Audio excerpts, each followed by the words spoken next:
Biography of President Duterte. Who is Rodrigo Duterte? Rodrigo Duterte was born on March 28, 1945 in Maasin, Southern Leyte, Philippines. The son of a regional governor, he graduated from a law school in 1972 and joined the city prosecution office of Davao City. Duterte became Davao City mayor in 1988 and was re-elected 6 times after forging a reputation for being tough on crime. He earned a decisive victory in his country's 2016 presidential election, but soon drew criticism for his support of extrajudicial killings and threat to cut diplomatic ties, and it was with the US. In the early years, Rodrigo Rua Duterte was born on March 28, 1945 in Maasin, Southern Leyte, Philippines. His father Vicente served as a local mayor and governor,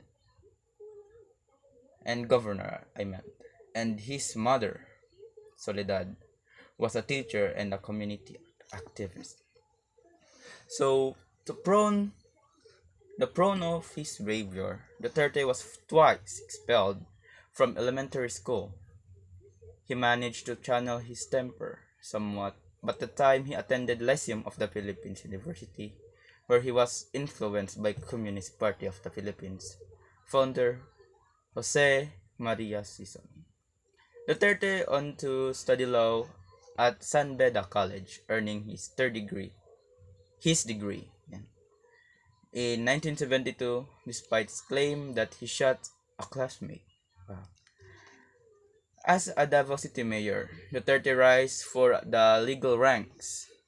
The politician began. He was named special counsel at the City Prosecution Office of Davao City in 1977. He became assistant city prosecutor for 2 years later, and in 1986 he was re-elected. He was elected vice mayor of Davao City. The same year, President Ferdinand Marcos was ousted in the People Power Revolution, fueling an increasing in crime that was particularly rampant in Davao City. Elected mayor in 1988, Duterte sought to crack down on criminals' activity by imposing a strict curfew, and drinking laws. Additionally, he permitted action, um, the action of vigilance or death squad, often referred to as the Davao Death Squad or the Duterte Death Squad, that reportedly killed more than 1,000 suspect drug dealers and gang members over a 20-year span, nicknamed the Punisher. Of his controversial methods, Duterte nevertheless was successful in reducing crime. Furthermore, he was credited with helping to make Davao City cleaner by enforcing a smoking ban, and for his LGBT-friendly measures. His popularity was such that he served 7 terms as mayor, sidestepping terms limits with stints as congressman and vice mayor, and drew huge ratings with a weekly television program. In his presidential campaign, after initially dismissing the idea he would run for president, Duterte reversed course and he threw his hat into the race in the late 2015. Among their promises, he said he would establish a new federal parliamentary government and revive the country's steel industry. However, the substance of his campaign was quickly overshadowed by a series of outrageous statements.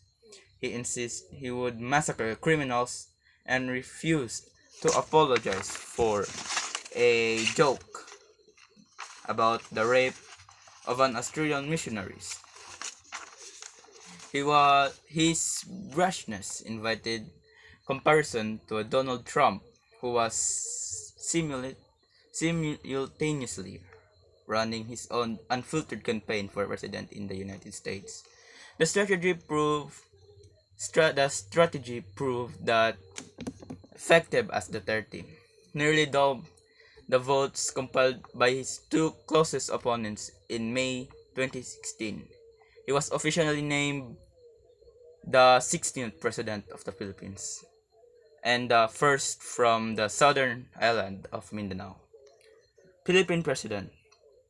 After taking office, Duterte signed an executive order to provide full disclosure of government records and transactions, and announced plans to deconquest airports. Vigilance attacks continued under his watch, and thousands of criminals reportedly surrendered to authorities. Viewed as a tough, effective leader, Duterte scored a 91% approval ratings in late July. However, despite being subjected to greater international scrutiny, in his new role, Duterte refused to scale back his incendiary rhetoric. Among his headline-making comments, he lashed out U.S. President Barack Obama over mention of the extrajudicial killings and compared himself to Hitler for his desire to exterminate drug addicts. Duterte also threatened to shake up long-time alliances with his words upon the state's visit to China in October. He announced that he was separating with the US and aligning himself with the ideological flow of his host country. Although he lately softened those remarks, he left many wondering whether he would attempt to tip the balance of the power in the Pacific region. Duterte grew more receptive to rekindling ties with the US following the 2016 election of President Donald Trump, who invited his Filipino counterpart to the White House in April 2017 in meeting in Manila. According to the Duterte spokesperson, the two leaders discussed the ongoing problems with rampant drug use in the Philippines, but did not broach the subject of human rights validation. The US President chose to focus on areas of common ground, noting, "We've had a great relationship." Family.